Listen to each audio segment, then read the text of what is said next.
Hola, ¿cómo están? Soy Patricio Álvarez Bayón, JTP de la Cátedra. Eh, Volvemos a ver para trabajar el automatismo mental de de Clerembault en su pasaje hacia el concepto del fenómeno elemental en Lacan. Ustedes van a trabajar más largamente en el audio de Verónica Camaño este tema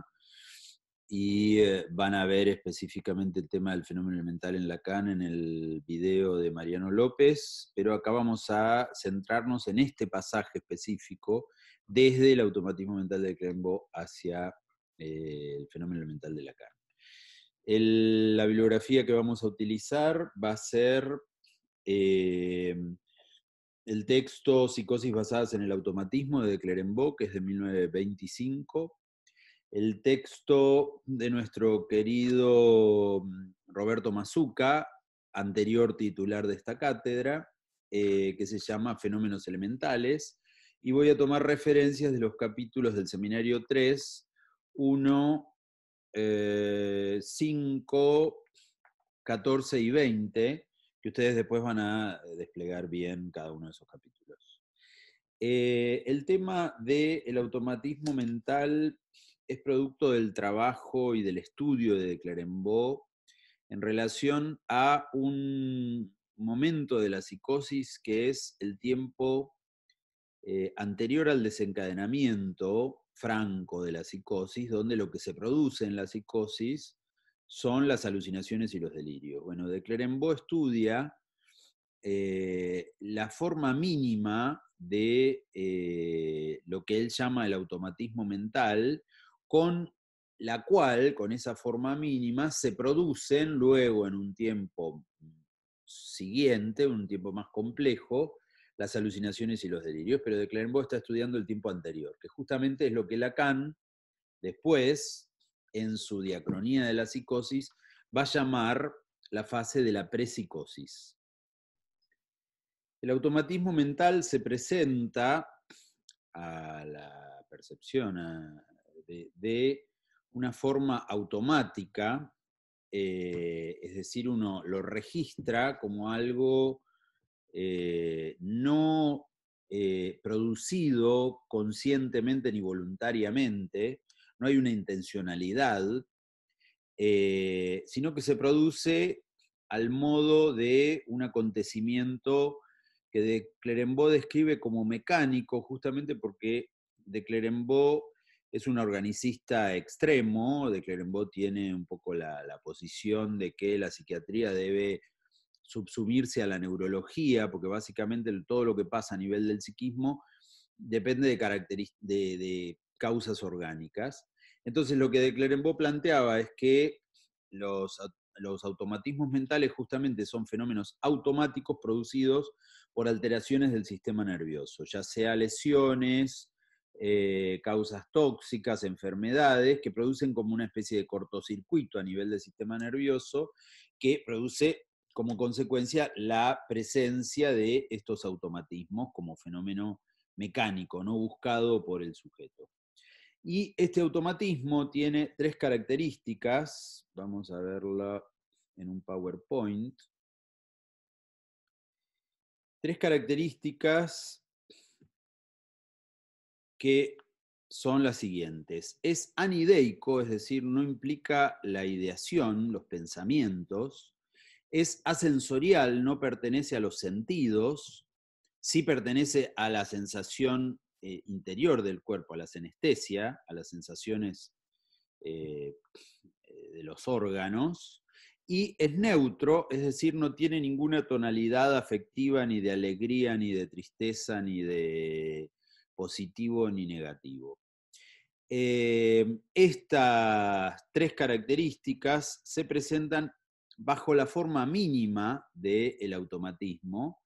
Sería como, de algún modo, la célula o el átomo. Por eso Lacan más adelante lo va a llamar fenómeno elemental, por la cuestión del elemento, como elemento de la estructura, es el elemento mínimo de la estructura de la psicosis. Bueno, pero antes de Lacan, de Clerembault plantea que es el fenómeno mínimo, y de Clerembault lo plantea con esta metáfora, es el pedestal que espera a la estatua, es decir, el pedestal donde después se va a poner encima la estatua, pero ese pedestal por ahora está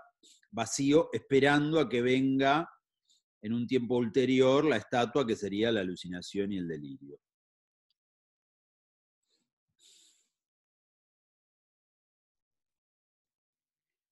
A su vez,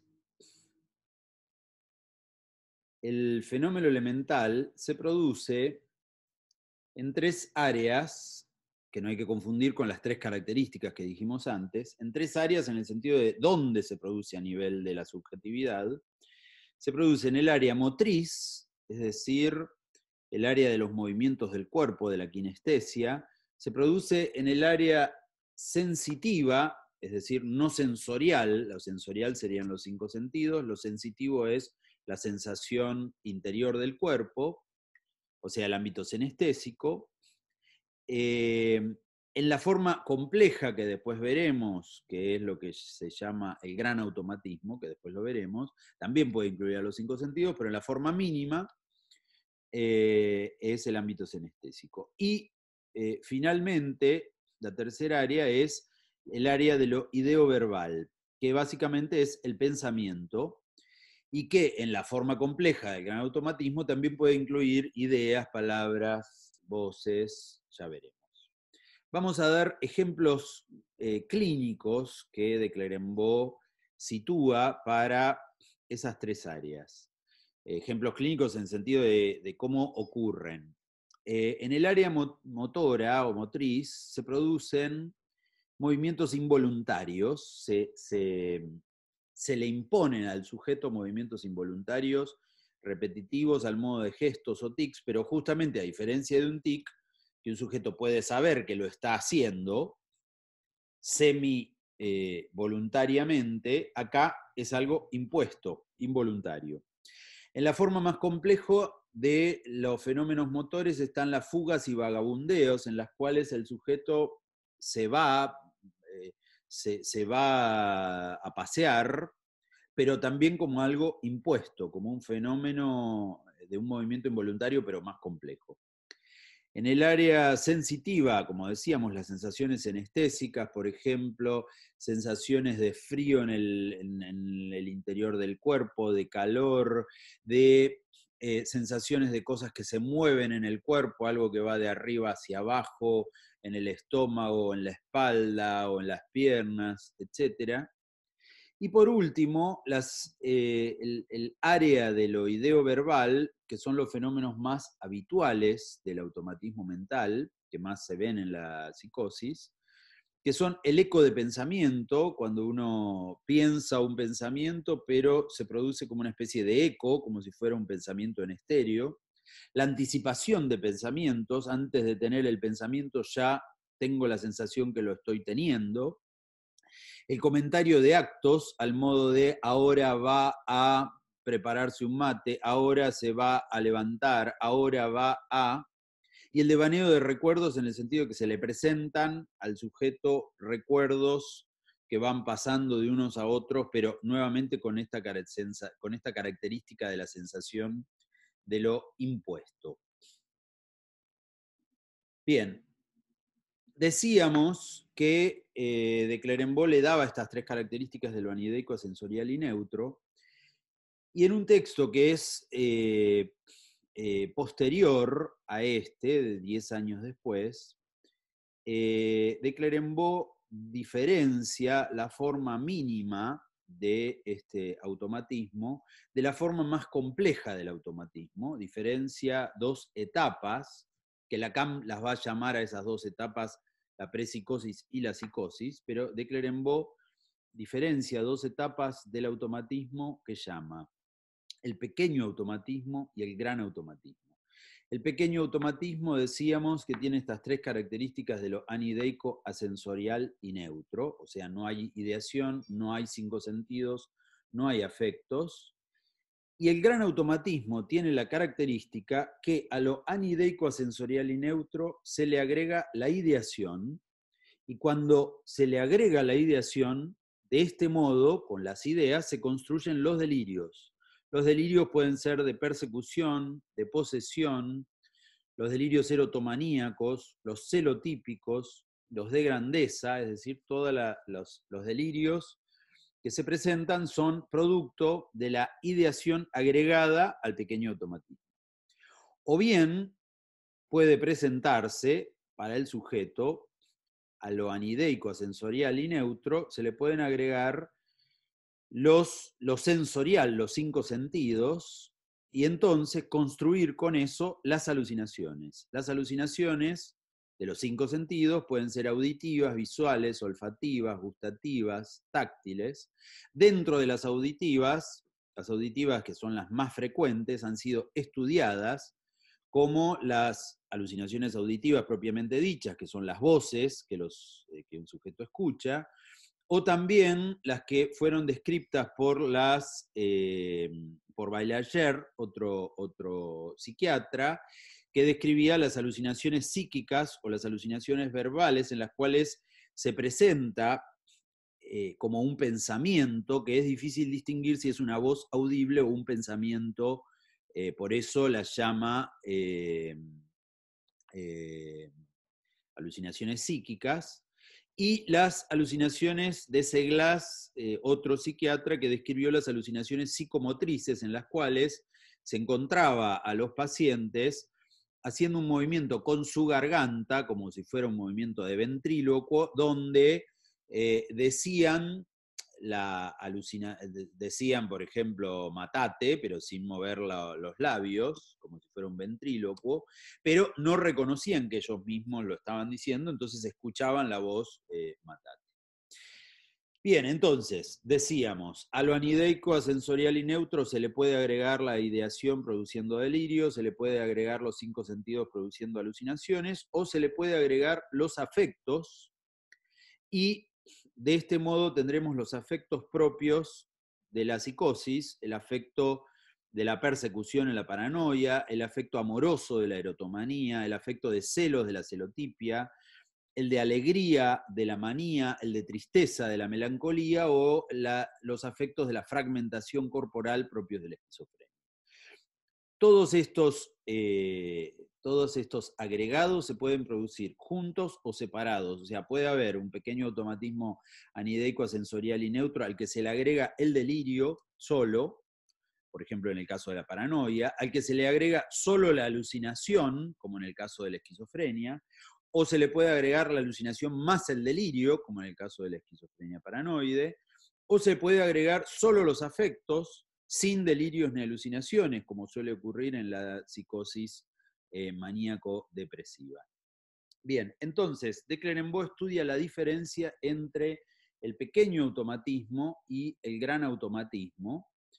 y con esto, de Clerembault lo que plantea es que con este cuadro del pequeño y del automatismo y el gran automatismo se pueden resumir el cuadro completo de la psicosis. Ustedes después verán, bueno, ya han visto en el primer conjunto el cuadro completo de la psicosis de Clerembault con el manual, en el cual estaban distinguidas la paranoia, la esquizofrenia,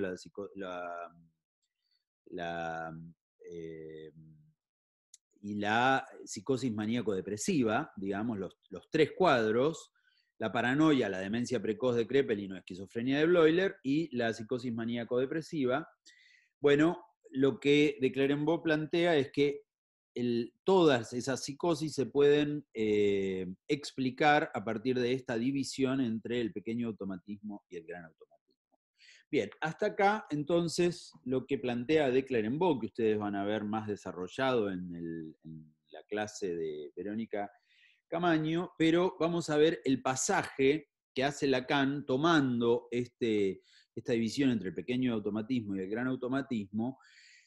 a partir de su concepto del fenómeno elemental. El fenómeno elemental también ustedes lo van a ver en el video de Mariano López, pero vamos a tomar solamente este pasaje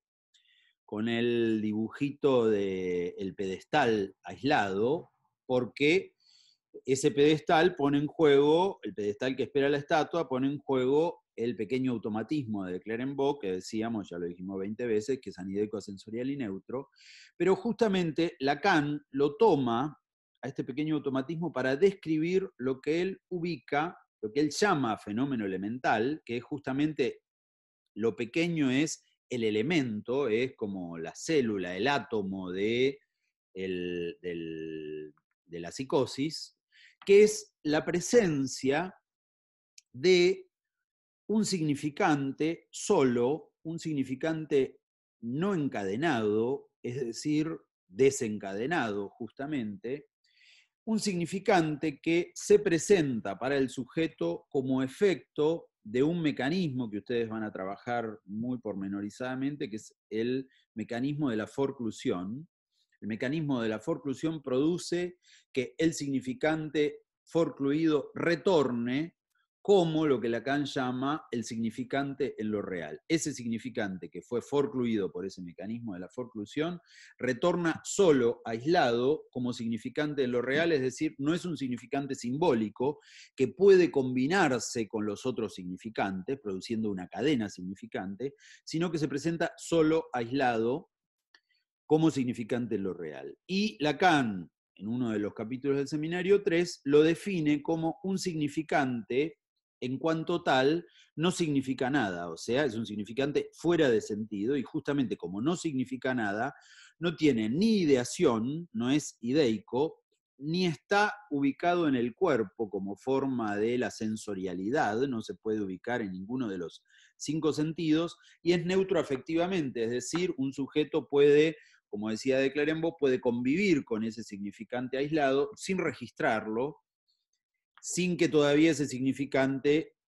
produzca alucinaciones o delirios, simplemente puede producirse en esa forma mínima que puede ser, como dijimos, un eco de pensamiento, un movimiento involuntario, una anticipación de pensamientos, etcétera, todas las formas del pequeño automatismo de Clerenbaugh que tiene esta característica de ser anideico, asensorial y neutro. O bien, el fenómeno elemental, digo antes, este fenómeno elemental es típico de una fase de la psicosis que ustedes van a ver cuando trabajen la clase de Julia Eisbroch sobre la diacronía de la psicosis, que es una fase de la psicosis que sería la inicial del desencadenamiento, que Lacan llama la prepsicosis, donde se presenta este significante en lo real, por eso hablo del fenómeno elemental propio de la prepsicosis, que es el fenómeno elemental en su forma mínima. Y la forma más compleja del fenómeno elemental es el fenómeno elemental propio de la psicosis, no de la prepsicosis, sino de la psicosis, que es otra etapa, una etapa siguiente a la prepsicosis, que es la psicosis ya desencadenada o la psicosis propiamente dicha, y que remite al gran automatismo de Clerenbaugh, donde se producen los agregados que habíamos hablado, que no era solo la alucinación, no era solo lo anideico, sensorial y neutro, sino que era el agregado de la ideación, los 5 sentidos y el afecto, es decir, las alucinaciones, los delirios y los afectos de la psicosis, y que corresponde al momento donde ese S1, ese significante aislado, se combina, se asocia con los otros significantes, pero no como significantes propios del significante simbólico que se encadena metafórica y metonímicamente, sino como significantes que producen nuevas cadenas significantes, que son cadenas significantes restitutivas y que producen entonces las alucinaciones y los delirios propios de la psicosis propiamente dicha. Este tiempo, entonces, es el tiempo propio de la psicosis propiamente dicha, es el tiempo en el cual se produce aquello que Freud distinguía en sus textos, que ustedes también van a ver, que es el tiempo en el cual, dice Freud, en la psicosis se producen 2 movimientos, un momento donde la libido se retira de las personas y cosas del mundo exterior, y un segundo momento, que es el momento donde se produce lo restitutivo de la psicosis, donde la libido retorna a las personas y cosas del mundo exterior, pero bajo forma alucinatoria o delirante. Bueno, justamente en este tiempo es que se produce lo que Lacan ubica como que el S1 se combina con el S2, produciendo cadenas significantes, pero bajo modo alucinatorio delirante. Esas cadenas significantes justamente tienen que ver con la combinación de un S1 con un S2, y entonces a partir de la combinación entre significantes es que se puede producir la ideación propia del delirio. A partir de la combinación significante entre S1 y S2 se producen efectos de significación a nivel imaginario, por lo tanto se producen efectos de significación en el cuerpo, en los 5 sentidos del cuerpo, por lo tanto a nivel de las alucinaciones, y también a partir de la cadena significante entre S1 y S2 se producen efectos imaginarios de significación en relación a los afectos imaginarios, a los afectos del narcisismo, que son los afectos propios de la psicosis que describíamos antes como los efectos de persecución, de amor, de celos, de alegría, de tristeza, etcétera, propio de cada una de las psicosis. Entonces, por la combinación del S1 y el S2, o lo que Freud llamaba el retorno de la libido a las personas y cosas del mundo exterior, se producen las alucinaciones, delirios y afectos de la psicosis propios del gran automatismo de Clerembault. Bien, con esto entonces podemos concluir este pasaje que implica el pasaje desde el automatismo mental de Clerembault en su forma de pequeño y gran automatismo a el fenómeno elemental en Lacan en lo que hace a las formas de la prepsicosis y la psicosis en Lacan. Bueno, muchas gracias por su atención. Nos veremos más adelante.